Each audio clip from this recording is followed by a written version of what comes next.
Assalamualaikum warahmatullahi wabarakatuh. Waalaikumsalam warahmatullahi wabarakatuh. Pertama-tama mari kita panjatkan puji dan syukur kita kehadirat Allah Subhanahu wa taala yang mana kita masih diberikan kesempatan kesehatan hingga kita bisa hadir di acara diseminasi pemahaman dan penerapan budaya positif di SDN 1010 Sawalwali pada hari ini Senin tanggal 26 Agustus 2024. Seterusnya salawat dan salam mari sama-sama kita saling tinggikan ke ruh junjungan alam Nabi besar Muhammad sallallahu alaihi wasallam yang mana syafaatnya lah yang sangat kita harapkan di hari kemudian nanti. Yang saya hormati Bapak Kepala Sekolah SDN 1010 Sawalwali, yang saya hormati Bapak Ibu Dewan Guru SDN 1010 Sawalwali. Seterusnya saya ucapkan terima kasih yang sebesar-besarnya kepada Bapak Ibu Guru dan juga Kepala Sekolah yang sudah berpartisipasi di dalam acara diseminasi ini. Baik, saya akan melanjutkan slide-nya untuk kita pahami bersama. Yang akan kita pelajari atau yang akan saya sampaikan pada kesempatan kali ini adalah tugas modul 1.4 yang mana berisi disiplin positif dan nilai-nilai kebajikan universal, teori motivasi, hukuman dan penghargaan restitusi, keyakinan kelas, kebutuhan dasar manusia dan dunia berkualitas, restitusi 5 posisi kontrol, restitusi segitiga restitusi. Inilah topik akan kita bahas pada kesempatan ini. Baik, kita akan masuk topik yang pertama. Disiplin positif dan nilai-nilai kebajikan universal. Paradigma perubahan atau perubahan paradigma.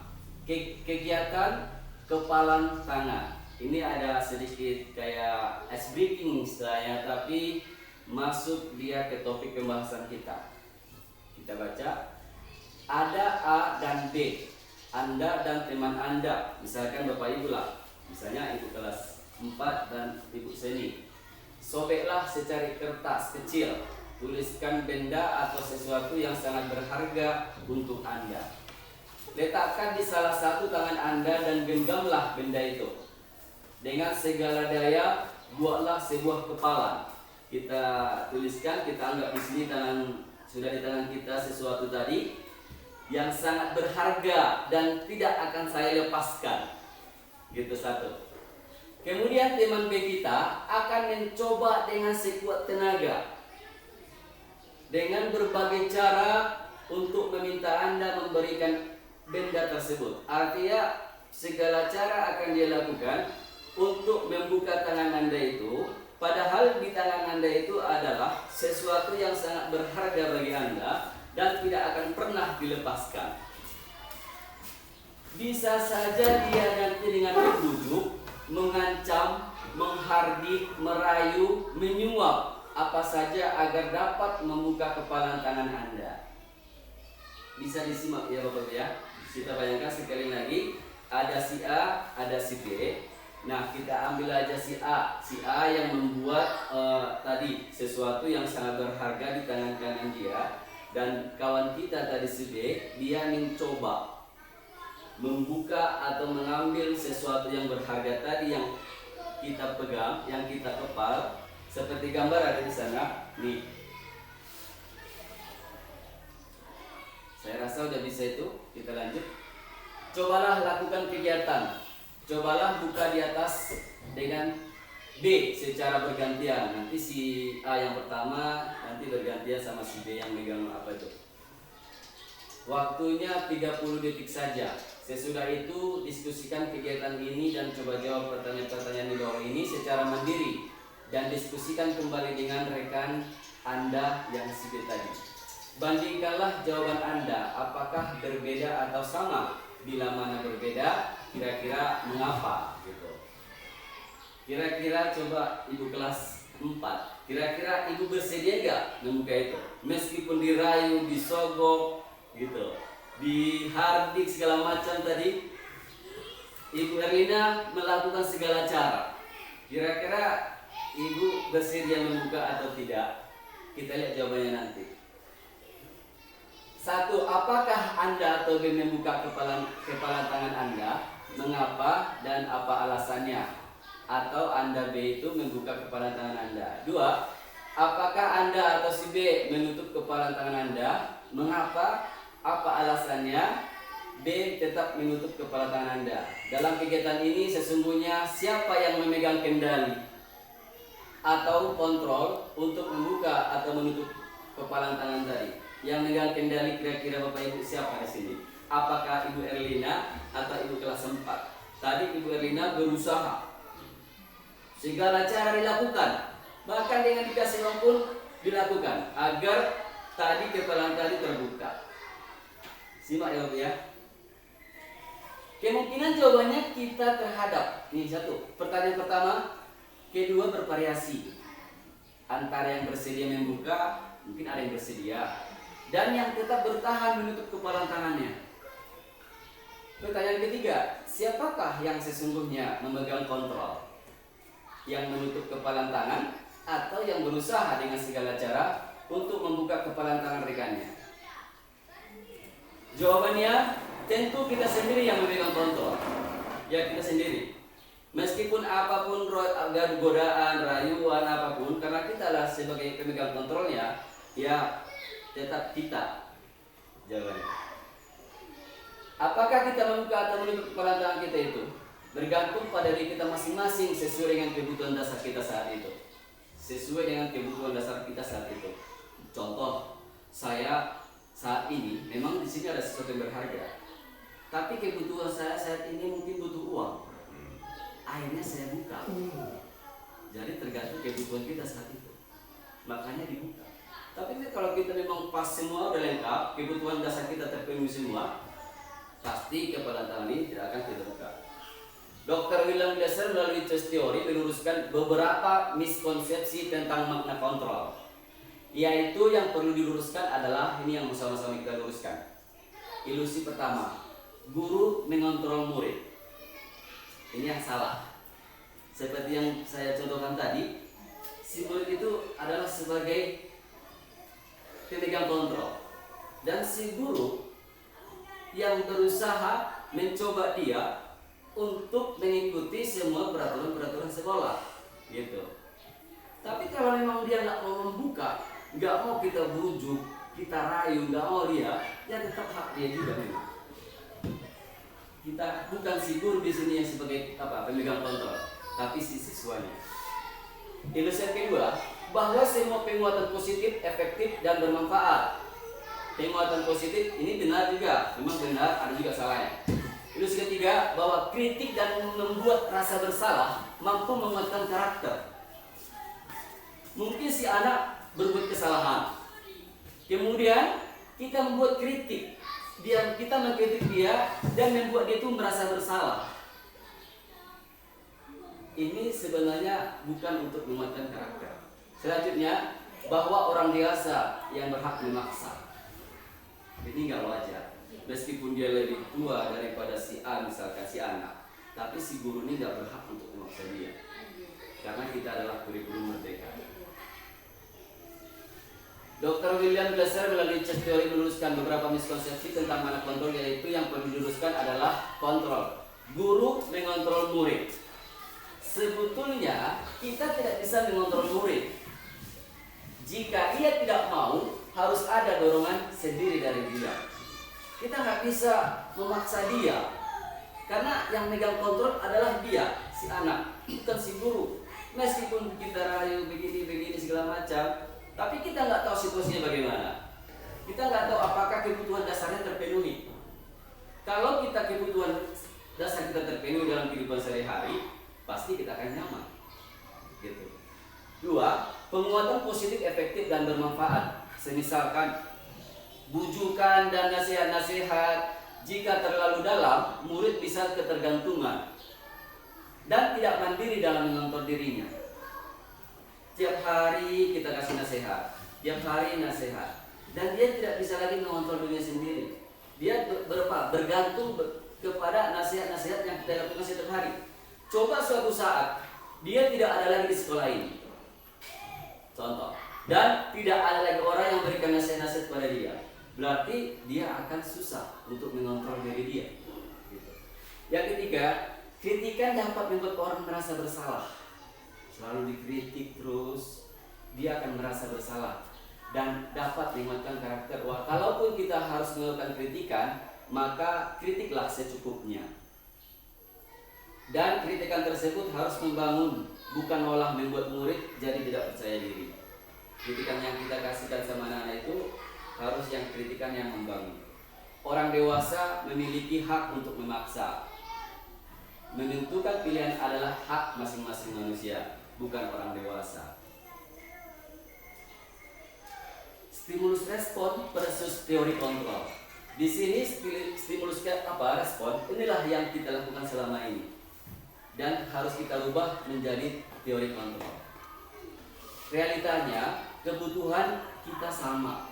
Itu kalau respon.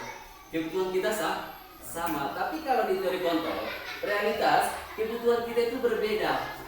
Masuk akal kan Bapak Ibu? Yang kedua, semua orang melihat hal yang sama. Setiap orang memiliki gambaran yang berbeda. Pandangan kita pasti berbeda. Kita mencoba mengubah orang agar berpandangan sama dengan kita. Ini juga kurang bagus. Mengubah orang agar berpandangan yang sama dengan kita. Artinya kita memaksa orang supaya sependapat kita, padahal dia punya pendapat yang lain. Gitu. Tapi kalau di teori kontrol, kita berusaha memahami pandangan orang lain tentang dunia ini. Ya memang pandangannya seperti itu ya, kita berusaha untuk memahami pandangannya tersebut. Selanjutnya, perilaku buruk dilihat sebagai suatu kesalahan. Meskipun dia berperilaku buruk, mungkin berarti dia bukan selamanya itu kesalahan. Semua perilaku memiliki tujuan. Mungkin di mata kita buruk, tapi dia ada tujuan di situ. Dia melakukan itu. Dia ada tujuannya. Orang lain bisa mengontrol saya. Itu kalau di stimulus respon. Orang lain bisa mengontrol saya, tapi kalau di teori kontrol, hanya Anda yang bisa mengontrol diri Anda. Seperti tadi kepala tangan tadi. Hanya dia yang bisa mengontrol diri. Saya bisa mengontrol orang lain, Anda tidak bisa mengontrol orang lain. Pemaksaan ada pada saat rujukan gagal. Kolaborasi dan konsensus menciptakan pilihan-pilihan baru.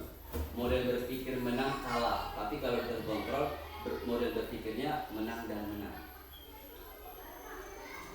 Makna disiplin, inilah yang mau kita terapkan tadi, disiplin positif.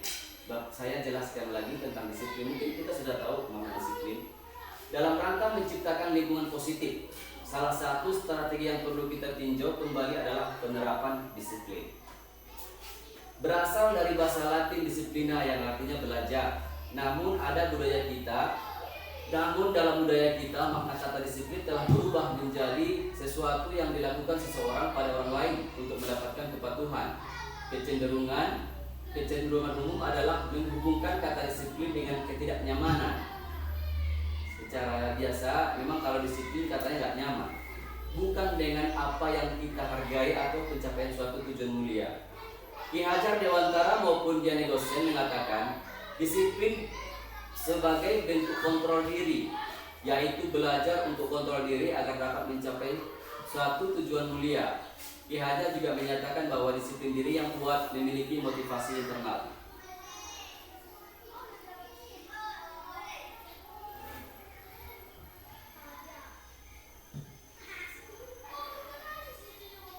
Nilai-nilai kebajikan universal. Ini masih kita di poin 1. Nilai-nilai kebajikan, sifat-sifat positif manusia yang merupakan tujuan mulia yang ingin dicapai setiap individu. Apa saja itu? Misalnya yang tertera dalam profil pelajar Pancasila. Inilah nilai-nilai kebajikan universal. 1. Beriman bertakwa kepada Tuhan Yang Maha Esa dan berakhlak mulia. Mandiri, bernalar kritis, berpendidikan global, gotong royong, dan kreatif. Ini di profil pelajar Pancasila. Di IPO, toleransi, rasa hormat, integritas, mandiri, menghargai, antusias, dan lain sebagainya. Itulah nilai-nilai kebajikan universal. Terus selanjutnya, petunjuk seumur hidup dan keterampilan hidup. Itu juga keterampilan hidup dapat dipercaya, lurus hati, pendengar yang aktif, tidak merendahkan orang lain, memberikan yang terbaik untuk diri. Kemudian peduli, penalaran, bekerja sama, keberanian, keingintahuan, banyak nilai-nilai kebajikan itu. Kita masuk yang kedua, teori motivasi, hukuman dan penghargaan, restitusi. Teori motivasi perilaku manusia. Motivasi itu berasal dari 3. Yang pertama, motivasi eksternal. Motivasi eksternal ada 2 ya, dari dalam diri kita dan dari luar. Ini contohnya, untuk menghindari ketidaknyamanan atau hukuman. Apa yang akan terjadi apabila saya tidak melakukannya? Ini motivasi dari luar. Dia mendapatkan istilahnya tekanan. Kalau saya tidak mengerjakan PR, saya akan dihukum. Berarti itu dari eksternal, dari si guru. Selanjutnya untuk mendapatkan imbalan. Jangan-jangan dia melakukan itu hanya untuk mendapatkan imbalan. Berarti dari eksternal. Dan kalau dia dari internal, dari dalam diri sendiri, untuk menghargai diri sendiri, saya akan menjadi orang yang seperti apa bila saya melakukannya.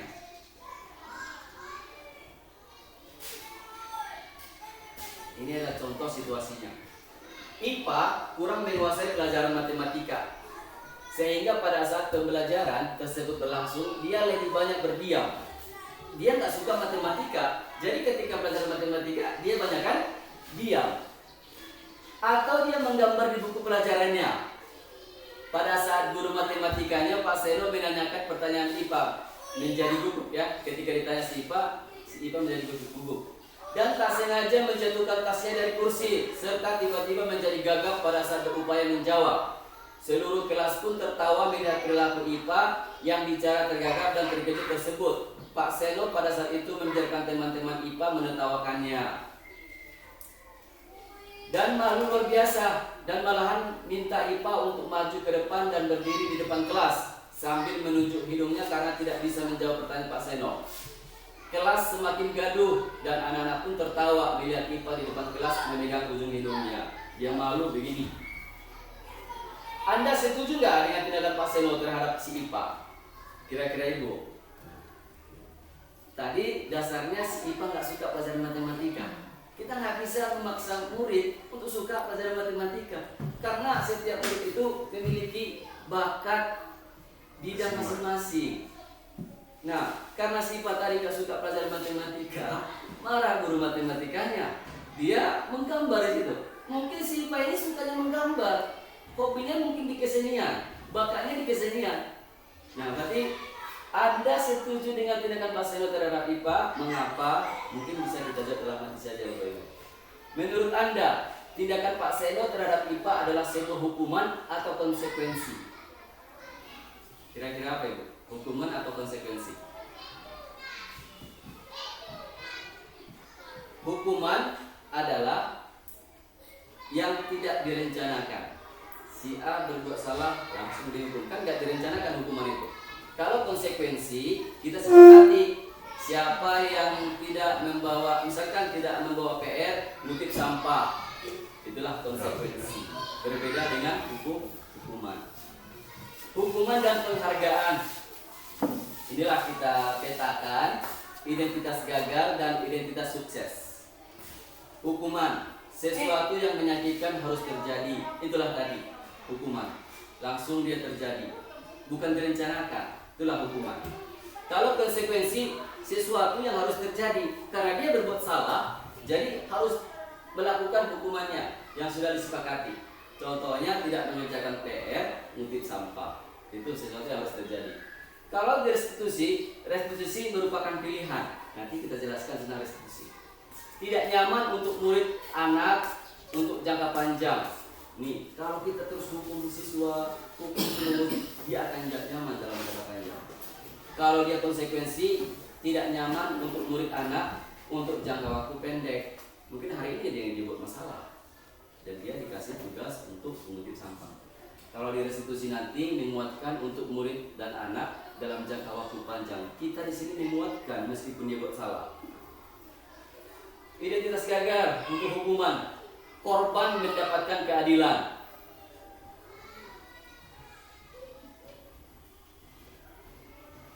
Korban biasa bisa diabaikan, korban mendapatkan ganti. Murid anak akan tersakiti, murid anak dibuat tidak nyaman. Kalau di restitusi, murid atau anak mendapatkan penguatan. Itulah yang mau kita terapkan, mudah-mudahan bersama-sama kita terapkan di restitusi. Perilaku pasif agresif meningkat, penguatan hanya bertahan dalam jangka waktu pendek, masalah terpecahkan kalau di restitusi.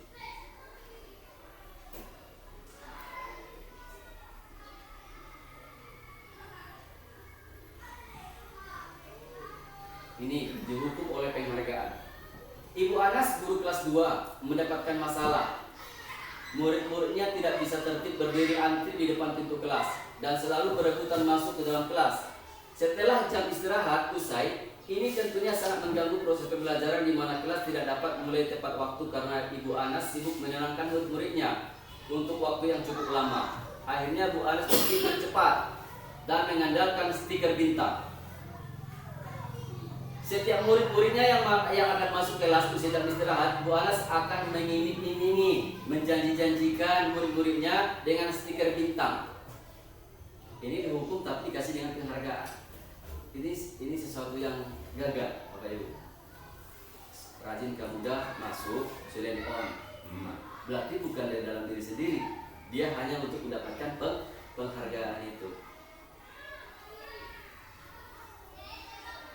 Al-Fiqh dalam bukunya Hukuman dan Penghargaan tahun 93 mengemukakan baik penghargaan maupun hukuman adalah cara-cara mengontrol perilaku seseorang yang menghancurkan potensi untuk pembelajaran yang sesungguhnya. Jadi itu harus kita tinggalkan. Saya jujur selama ini saya lakukan seperti itu. Saya sering kasih hadiah untuk ini. Dan setelah saya belajar di sini, luar biasa, ternyata itu sangat menghancurkan potensi anak. Kita masuk yang ketiga, keyakinan kelas. Mengapa tidak peraturan saja? Mungkin selama ini kita buat apa Ibu? Bapak Ibu, peraturan kelas. Masih keyakinan? Sudah keyakinan? Ibu, sudah keyakinan? Sudah. Mengapa tidak peraturan saja? Mengapa harus keyakinan kelas? Contoh renungan. Mengapa kita memiliki peraturan harus menggunakan helm bila mengendarai kendaraan roda 2? Itu peraturan mengapa harus itu? Mengapa kita memiliki peraturan 3M? Menggunakan masker, mencuci tangan, dan menjaga jarak 1,5 meter. Mengapa kita memiliki peraturan harus datang tepat waktu pada saat mengikuti pelatihan? Untuk mendukung motivasi intrinsik kembali ke nilai-nilai keyakinan. Lebih menggerakkan seseorang dibandingkan mengikuti serangkaian peraturan-peraturan. Bagaimana membuat keyakinan kelas? Yang pertama, kalimatnya harus lebih abstrak daripada peraturan. Berupa pernyataan universal, artinya kata kalimatnya itu harus umum. Dibuat dalam bentuk kalimat positif, jangan ada kata-kata tidak. Contoh peraturan kelasnya, keyakinannya tidak boleh terlambat. Itu kita ganti menjadi hadir tepat waktu. Itu dia. Jangan ada kalimat negatif, harus kalimat positif. Sedikit saja agar mudah diingat. Jadi nanti kita tempel di kelas kita, jangan banyak-banyak. Kalau banyak bahkan membaca, jangankan mengingat, membacanya dia nggak suka karena terlalu banyak. Sesuai dengan kondisi kelas dan sekolah agar mudah diterapkan. Ya, sesuaikanlah dengan kondisi kelas kita, kondisi sekolah kita. Semua warga kelas sekolah dilibatkan saat membuatnya. Jadi yang membuat keyakinan kelas ini bukan si guru, tapi si siswa kita suruh. Karena mereka yang akan melakukannya. Tentukan keyakinan dari peraturan berikut. Ini contoh cara menentukan keyakinannya. Keyakinannya di warna merah, peraturannya yang warna hitam. Selalu kembalikan buku ke tempatnya. Ini keyakinannya menjadi tanggung jawab. Dilarang mengganggu orang lain. Menjadi keyakinannya adalah menghormati orang lain. Hadir di sekolah 15 menit sebelum pembelajaran dimulai. Menghormati orang lain dan berkomitmen. Dilarang melakukan kekerasan, keselamatan, menghormati orang lain. Itulah keyakinannya. Dilarang menggunakan narkoba, itu masalah kesehatan, bergantian atau minum giliran, menghormati orang lain dan bersabar. Gunakan masker, ini yang lain aja. Ini yang sudah saya lakukan, membuat keyakinan kelas. Nah, di sini saya suruh mereka, gambar pertama, mereka yang menuliskan keyakinan itu. Kemudian kita suruh dia menempelkannya di papan tulis semuanya, dan setelah selesai kita bagi-bagi. Mungkin si A, si B sama menuliskan, tidak boleh datang terlambat. Jadi harus kita satukan. Artinya nanti dia semakin sedikit. Kita masuk yang ke-4 ya, 1.4. Kebutuhan dasar manusia dan dunia berkualitas. Kebutuhan dasar manusia menurut Dr. William Glasser. Yang pertama, kebutuhan dasar manusia itu dia bertahan hidup. Untuk bertahan hidup, ini kebutuhan dasar pertama. Kebutuhan psikologis, kesehatan, rumah, makanan, biologis, reproduksi. Ini yang pertama. Yang kedua, penguasaan. Kebutuhan pengakuan atas kemampuan. Keinginan untuk dianggap berharga. Jadi kita harus, berarti setiap orang itu dia ingin, butuh untuk dihargai. Kekuatan untuk mencapai sesuatu, diakui atas prestasi dan keterampilannya, didengarkan dan memiliki harga diri. Yang ketiga, kesenangan. Memang kesenangan semua orang butuh ya. Kebutuhan untuk mencari kesenangan, bermain dan tertawa. 4, kasih sayang dan rasa diterima. Yang kelima, kebebasan, kebutuhan akan pilihan. Ini contohnya, situasinya. Ibu guru bilang aku tidak boleh bersenandung atau bernyanyi sewaktu mengerjakan tugas. Katanya kelas harus tenang, tidak ada suara. Kan nggak seru jadinya. Ini menurut dia. Dinda menginginkan kesenangan, sementara tadi kan kesenangan salah satu kebutuhan hidup. Mungkin dengan belajar sambil bernyanyi dia bisa betah belajar di kelas. Kira-kira kita sepakati, kira-kira gimana menurut kita ini? Si anak ini begitu ya. Dia butuhkan kesenangan. Coba kita lanjutkan. Kita sepakati ini dia kebutuhan dasar manusia. Yang pertama bertahan hidup, 2 penguasaan, 3 kesenangan, 4 kasih sayang dan rasa diterima, dan yang kelima kebebasan. Di sini ada di nomor 3 kesenangan.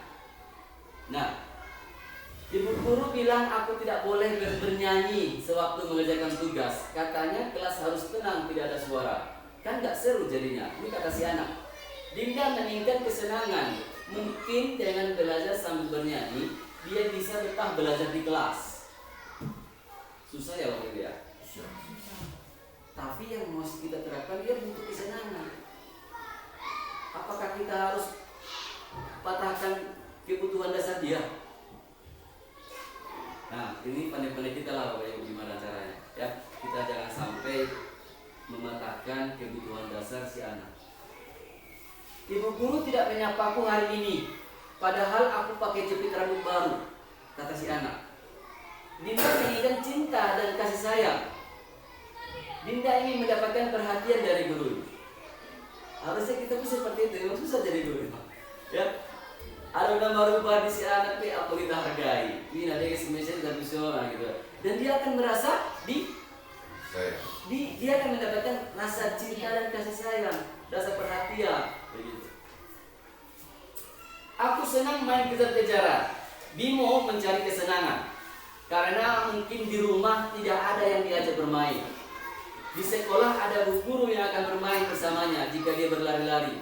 Bimo sangat senang kebutuhannya terpenuhi.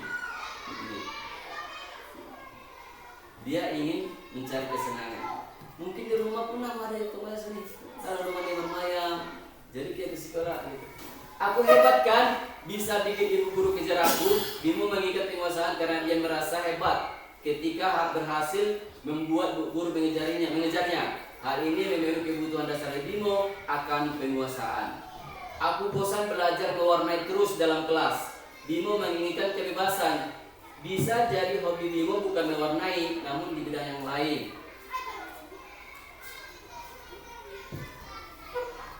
5 posisi kontrol. Restitusi. Posisi kontrol kita sebagai guru ada 5. Kalau dari sisi restitusi ya Bapak Ibu ya. Yang pertama, guru sebagai penghukum. Yang kedua, guru sebagai pembuat rasa bersalah. Guru sebagai teman, guru sebagai pemantau atau mengawasi, dan guru sebagai manajer. Mungkin kita cek apakah kita guru yang mana di antara yang kelima ini. Yang pertama, guru sebagai penghukum. Dia itu nada suaranya tinggi, woi gitu. Berarti itu adalah guru yang penghukum. Yang kedua, murid mungkin marah, dendam, atau bersifat agresif, menyalahkan orang lain. Kalau begini dia ada sebagai penghukum. Yang kedua, pembuat rasa bersalah. Nada suara guru memelas, halus, lembut. Murid akan merasa bersalah, murid akan merasa gagal dan tidak sanggup membahagiakan orang lain, menyembunyikan, menyangkal, berbohong. Kalau sebagai teman, nada suara akrab, kayak teman, kita anggap murid itu sebagai teman gitu. Nada suara akrab, ramah dan bercanda. Murid akan merasa senang dan akrab dengan guru itu. Murid hanya mau mendengar guru tertentu, murid akan tergantung pada guru tersebut. Sebagai pemantau, nada suara datar, bahasa tubuh formal, berbicara sesuai dengan catatan dan fakta, memberi konsekuensi, menyesuaikan bila diawasi.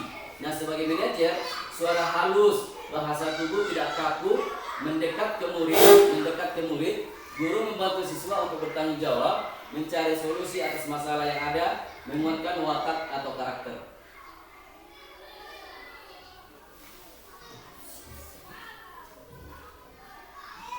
Ini contohnya guru sebagai penghukum, posisi kontrol sebagai penghukum.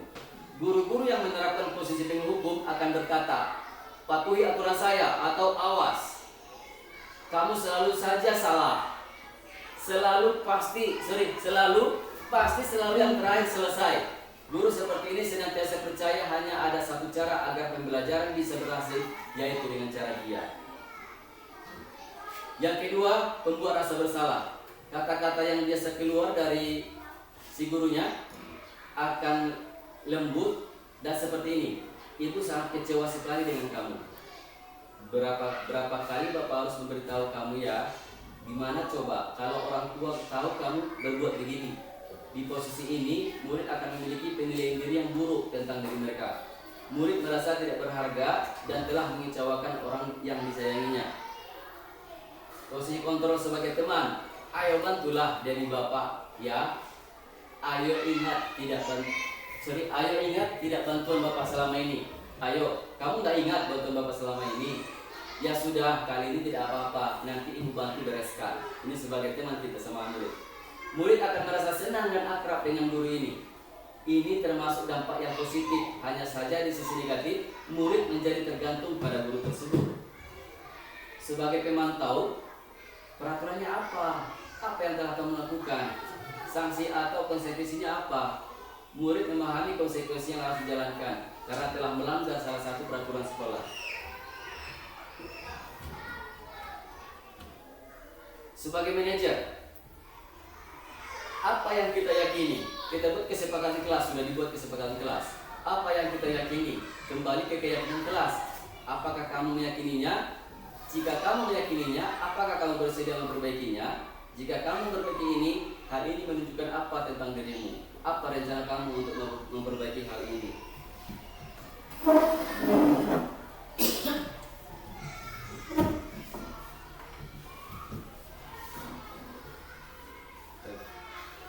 Restitusi. Apa itu restitusi? Apa tujuan restitusi? Sudah pernahkah melaksanakan restitusi? Restitusi adalah proses menciptakan kondisi bagi murid untuk memperbaiki kesalahan mereka. Sekali lagi, restitusi itu proses menciptakan kondisi bagi murid untuk memperbaiki kesalahan mereka sehingga mereka bisa kembali pada kelompok mereka dengan karakter yang lebih kuat. Restitusi juga merupakan proses kolaboratif yang mengajarkan murid untuk mencari solusi untuk masalah mereka, mencari solusi dan membantu murid berpikir tentang orang seperti apa yang mereka inginkan atau tujuan mulia dan bagaimana mereka harus memperlakukan orang lain. Ciri-cirinya bukan untuk menerus kesalahan, namun untuk belajar dari kesalahan. Memperbaiki hubungan, tawaran bukan paksaan. Restitusi menuntut untuk melihat diri ke dalam. Restitusi mencari kebutuhan dasar yang mendasari tindakan. Restitusi diri adalah cara yang paling baik. Restitusi fokus pada karakter bukan tindakan. Restitusi fokus pada solusi. Restitusi mengembalikan murid yang berbuat salah pada kelompoknya. Inilah dia segitiga restitusi. Yang pertama, kita menstabilkan identitas yang dibawa. Setiap orang pasti pernah melakukan kesalahan. Kamu bukan satu-satunya yang pernah melakukan ini. Ini kita tanyakan, kita sampaikan pada si anak. Yang kedua, validasi tindakan yang salah. Kamu tentu punya alasan mengapa melakukan itu. Adakah cara yang lebih efektif untuk mendapatkan apa yang kamu butuhkan? Dan yang terakhir, menanyakan keyakinan. Keyakinan kelas apa yang telah kita sepakati? Kamu ingin menjadi orang yang seperti apa?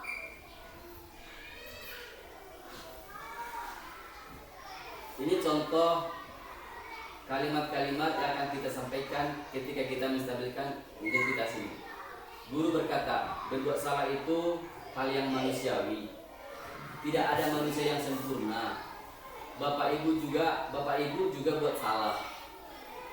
Kita bisa menyelesaikan permasalahan ini. Bapak Ibu tidak tertarik untuk mencari tahu siapa yang benar, siapa yang salah. Bapak Ibu lebih tertarik untuk menyelesaikan masalah. Kalau kamu menyalahkan dirimu sendiri terus menerus, apakah kamu bersikap baik pada dirimu sendiri? Inilah contoh-contoh yang mau kita sampaikan untuk identitas, menstabilkan identitas. Yang kedua, validasi tindakan yang salah. Guru berkata, kamu bisa saja kan melakukan hal yang lebih buruk, tapi kamu tidak melakukannya. Tapi kamu tidak melakukannya kan? Kamu pasti punya alasan mengapa melakukannya. Apa yang penting bagi kamu? Kamu boleh tetap berusaha menjadi sikap itu, tapi tambahkan sikap yang lain yang baru. Maukah kamu belajar cara lain untuk mendapatkan yang kamu butuhkan tanpa harus memukul? Apakah kamu bisa melakukan dengan lebih baik besok? Nah, yang terakhir, untuk menanyakan keyakinan. Nilai apa yang kita percaya di kelas atau di sekolah kita? Nilai-nilai kebajikan, keyakinan apa yang telah disepakati? Kelas yang ideal itu seperti apa? Kamu ingin jadi anak seperti apa? Apa yang kamu rasakan ketika kamu melakukan itu? Kamu menjadi orang yang seperti apa? Ini contoh restitusi yang sudah saya sampaikan.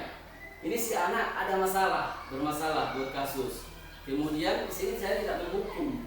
Kita buat restitusi.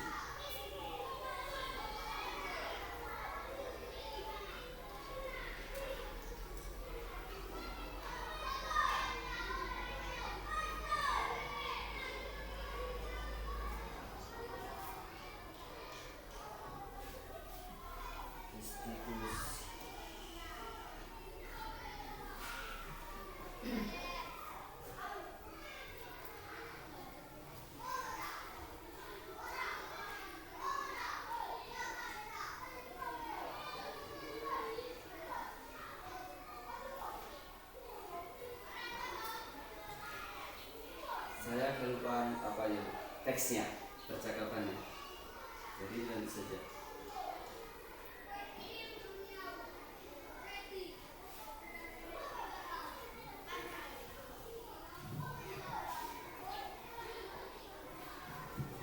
Baik, demikianlah hasil diseminasi saya. Mudah-mudahan kita bisa berkolaborasi menjalankan budaya positif di sekolah kita ini bersama. Demikian, assalamualaikum warahmatullahi wabarakatuh.